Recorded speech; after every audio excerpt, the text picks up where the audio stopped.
In the bustling decades of the late 19th and early 20th centuries, as towns across America and Europe awaited the arrival of the traveling circus, the spectacle was not just in the grand tents, the roaring lions, or the acrobats soaring overhead.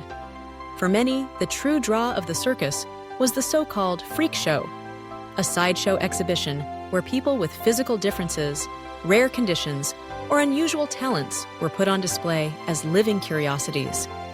Behind the bright lights and the promises of marvels unimaginable, however, lay a darker story, a tale of exploitation, struggle, and sometimes extraordinary resilience.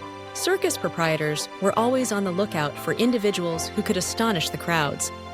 And for those born with disabilities or unique features, the circus could seem both a curse and a lifeline. Many families, overwhelmed by poverty and unable to care for children who looked or behaved differently, would hand them over to circus agents, believing it to be their only option. The circus managers, in turn, crafted elaborate stories and stage names, transforming real people into legends and objects of curiosity. Contracts were rarely fair, and performers received only a fraction of the profits their appearances generated. In many cases, their basic needs, food, shelter, and dignity, were often neglected in favor of maximizing ticket sales. Among the most infamous of these sideshow performers was a man named Stefan Bobrowski, better known to circus audiences as Lionel the Lion-Faced Man.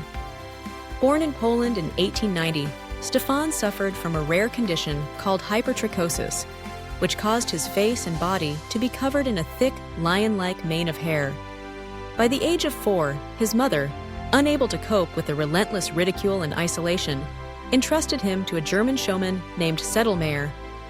Sedlmayr saw the potential for profit and gave Stefan his new name, grooming him for the stage and introducing him to the world as a living marvel. Promoted as the offspring of a woman attacked by a lion, a fabrication designed to titillate and horrify audiences, Lionel was soon a sensation across Europe and America. People flocked to see him, whispering in awe and sometimes fear as he performed tricks and recited poetry, demonstrating that beneath his unusual appearance, he was as intelligent and articulate as any other man. Yet for all his fame, Lionel's life was tightly controlled by circus managers who dictated his movements, managed his earnings, and shaped the narrative of his life to suit their needs. The exploitation of performers like Lionel was rampant. Wages were minimal, medical care was rare, and the working conditions were harsh. Some, like Lionel, managed to carve out a sense of pride in their performances, using their platform to defy expectations and claim a degree of agency. Others, less fortunate, suffered silently, their stories lost behind the velvet curtains and the blaring calliope music.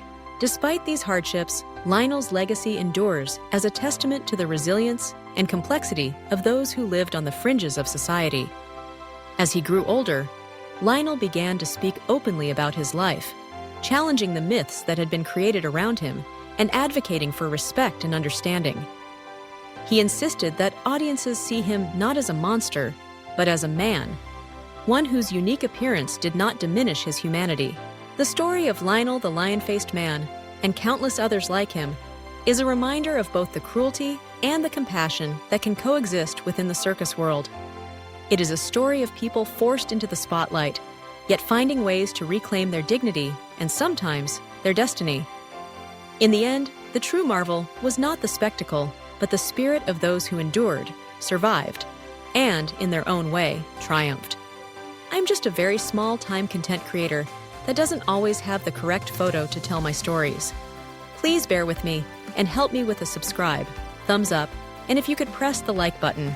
It costs nothing to you, but I am doing my best just to survive. Again, my name is Shaylin, and thank you for watching my video. Now, go forth and live your best life.